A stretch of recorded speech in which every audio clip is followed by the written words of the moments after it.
इस वक्त की दोस्तों तमाम बेहद बड़ी खबरें, मुख्य समाचार सामने निकल के आ रहे हैं। दिन भर की सभी बड़ी खबरें इस एक वीडियो में शामिल की गई हैं। दोस्तों सभी मुख्य समाचार जानना आप सभी दोस्तों के लिए बेहद ही जरूरी है, इसलिए लगातार हमारे साथ आगे इसी वीडियो में बने रहिएगा।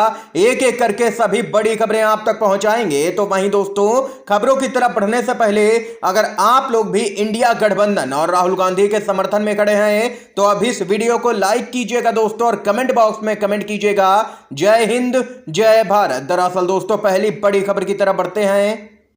देश में लोकतंत्र बचाने के लिए सीजीआई चंद्रचूड़ ने मोर्चा संभाला है। आगे निकल के आए हैं। इलेक्टोरल बॉन्ड पर सीजीआई चंद्रचूड़ ने केंद्र सरकार से पूछा, ऐसा क्यों है कि सत्ताधारी पार्टी को अधिक चंदा जाता है? मोदी सरकार का कानून रद्द कर सकते हैं सीजीआई। बड़ी खबर आ रही है दोस्तों, आप लोगों को यहां पर बताते चले, मोदी सरकार को सुप्रीम कोर्ट से एक बड़ा झटका लग सकता है। चुनावी बॉन्ड पर सुप्रीम कोर्ट में सुनवाई जारी है। सुनवाई के दिन अदालत ने केंद्र सरकार से पूछा कि क्या राजनीतिक फंडिंग के लिए चुनावी बॉन्ड राजनीतिक दलों को वैध रिश्वत है? यह योजना समान अवसर उपलब्ध कराने में भी नाकाम रही है। इसमें दानकर्ता की पहचान छिपाने का मामला भी अजीबोगरीब है। सरकार को दानकर्ता के बारे में तो सारी जानकारी है, लेकिन विपक्ष को इसकी कोई जानकारी नहीं है। 5 जजों की बेंच ने कहा है कि सरकार पारदर्शी योजना या ऐसी योजना लाने में नाकाम रही है जिसमें सभी दलों के लिए समान अवसर हो। ऐसे में अगर इस योजना को रद्द किया जाता है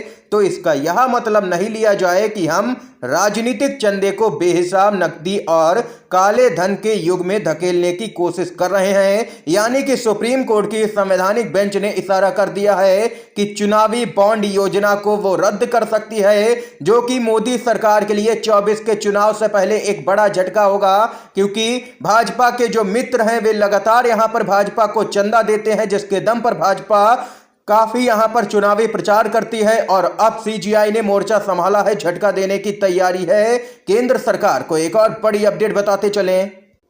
केजरीवाल का ईडी पर जोरदार हमला, कार्रवाई को बताया है पूरी तरह से गलत, कहा समन अवैध है, पेश नहीं होंगे दिल्ली के मुख्यमंत्री अरविंद केजरीवाल। बड़ी खबर आ रही है। दिल्ली के मुख्यमंत्री अरविंद केजरीवाल ने ईडी के समन का ईडी दफ्तर में पहुंचने से कुछ ही घंटे पहले जवाब दिया है। केजरीवाल ने ईडी के नोटिस को अवैध बताया। दिल्ली के मुख्यमंत्री ने कहा कि समन नोटिस अवैध और राजनीति से प्रेरित है। नोटिस बीजेपी के इशारे पर भेजा गया है। यह सुनिश्चित करने के लिए नोटिस भेजा गया है कि मैं 4 राज्यों में विधानसभा चुनाव प्रचार के लिए जाने में असमर्थ रहूं। ईडी को तुरंत नोटिस वापस लेना चाहिए। यह यहां पर केजरीवाल की तरफ से बयान आया है। इसके साथ ही जानकारी के लिए आप लोगों को यह भी बताते चले कि ईडी के सामने अब पेश नहीं होंगे दिल्ली के मुख्यमंत्री अरविंद केजरीवाल, और मध्य प्रदेश के सिंगरौली में वे यहां पर रोड शो करेंगे। केजरीवाल के साथ में रोड शो में यहां पर पंजाब के मुख्यमंत्री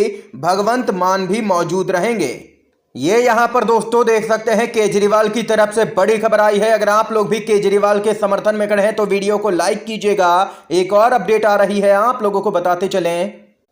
राहुल गांधी तेलंगाना के अंदर ताबड़तोड़ रैलियां कर रहे हैं, जिसके बाद राहुल गांधी को यहां पर पूरी उम्मीद है कि इस बार के विधानसभा चुनाव में तेलंगाना की जनता कांग्रेस पार्टी का समर्थन करेगी, जिससे यहां पर पूर्ण बहुमत की, प्रचंड बहुमत की सरकार बनेगी राज्य के अंदर। इसी क्रम में राहुल गांधी एक रैली को संबोधित कर रहे थे। राहुल गांधी ने अमित शाह को इस दौरान जबरदस्त तरीके से घेरा है। दरअसल दोस्तों बताते चले, अमित शाह ने तेलंगाना की एक चुनावी रैली में कहा था कि अगर राज्य के अंदर बीजेपी की सरकार बनती है तो वे यहां पर ओबीसी को मुख्यमंत्री बनाएंगे। इसी मामले पर तंज कसा है राहुल गांधी ने। जी हां दोस्तों, राहुल गांधी ने रैली को संबोधित करते हुए कहा है कि तेलंगाना में बीजेपी को सिर्फ 2% वोट मिलेगा, और कह रहे हैं कि ओबीसी मुख्यमंत्री बनाएंगे। हसीन सपने भाजपाई देख रहे हैं, ये यहां पर राहुल गांधी ने तंज कसा है। दरअसल दोस्तों बताते चले, ओबीसी का मुद्दा लगातार राहुल गांधी उठाते रहे हैं, जिसके बाद अब भाजपा बैकफुट पर ही नजर आ रही है, और अब राहुल गांधी हमलावर नजर आ रहे हैं और फ्रंट फुट पर खेल रहे हैं। इसके साथ ही दोस्तों एक और बड़ी खबर की तरफ बढ़ते हैं। महाराष्ट्र से खबर आ रही है, आंदोलनकारियों का फूटा है गुस्सा, मुख्यमंत्री और डिप्टी सीएम के पोस्टरों पर कालिक पोती है। इस वक्त की बड़ी अपडेट आ रही है, बताते चले, मराठा आरक्षण को लेकर के आंदोलनकारियों में गुस्सा दिन पर दिन बढ़ता ही जा रहा है।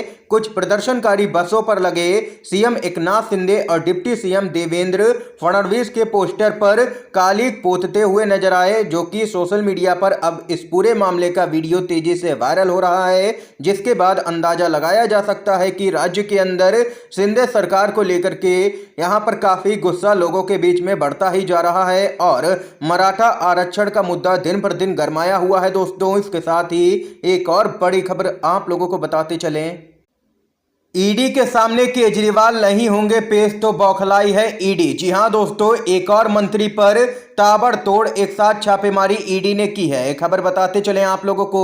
दिल्ली के मुख्यमंत्री अरविंद केजरीवाल ईडी के सामने पेश नहीं होंगे, जिसके बाद ईडी पूरी तरह से बौखला गई है और बेलगाम नजर आ रही है। इसी क्रम में यहां पर बताते चलें, समाज कल्याण मंत्री राजकुमार आनंद के ठिकानों पर ईडी ने एक साथ छापेमारी ताबड़तोड़ तरीके से की है। 9 ठिकानों पर ये ईडी की तरफ से छापेमारी की गई है। जी हां दोस्तों, आप लोगों को बताते चले, यहां पर सूत्रों के मुताबिक यह छापेमारी मनी लॉन्ड्रिंग से जुड़े एक मामले में की जा रही है, यानी कि आम आदमी पार्टी पूरी तरह से टारगेट पर है। भाजपा और केंद्रीय एजेंसियों के लोकसभा का चुनाव है, उससे पहले यहां पर भाजपा चाहती है कि सभी बड़े विपक्षी नेता जेल के अंदर हों, ताकि यहां पर आराम से चुनाव लड़ा जा सके और जीता भी जा सके। दोस्तों, अपनी राय भी कमेंट बॉक्स में कमेंट करके जरूर बताइएगा। पूरे मामले पर एक और अपडेट आप लोगों को बताते चलें। इंडिया गठबंधन में कोई काम नहीं हो रहा है, कांग्रेस 5 राज्यों में चुनाव में व्यस्त है। नीतीश कुमार की तरफ से बड़ा बयान सामने निकल के आया है। बिहार के मुख्यमंत्री नीतीश कुमार ने कांग्रेस पर हमला बोला है। नीतीश कुमार ने कहा है कि पटना में हुई विपक्षी बैठक में इंडिया गठबंधन का गठन हुआ था, लेकिन आजकल इंडिया गठबंधन का कोई भी काम नहीं हो रहा है। कांग्रेस पार्टी इस पर ध्यान नहीं दे रही है। वो 5 राज्यों में हो रहे विधानसभा चुनाव में पूरी तरह से व्यस्त है। इस दौरान नीतीश कुमार ने केंद्र की मोदी सरकार पर भी निशाना साधा है।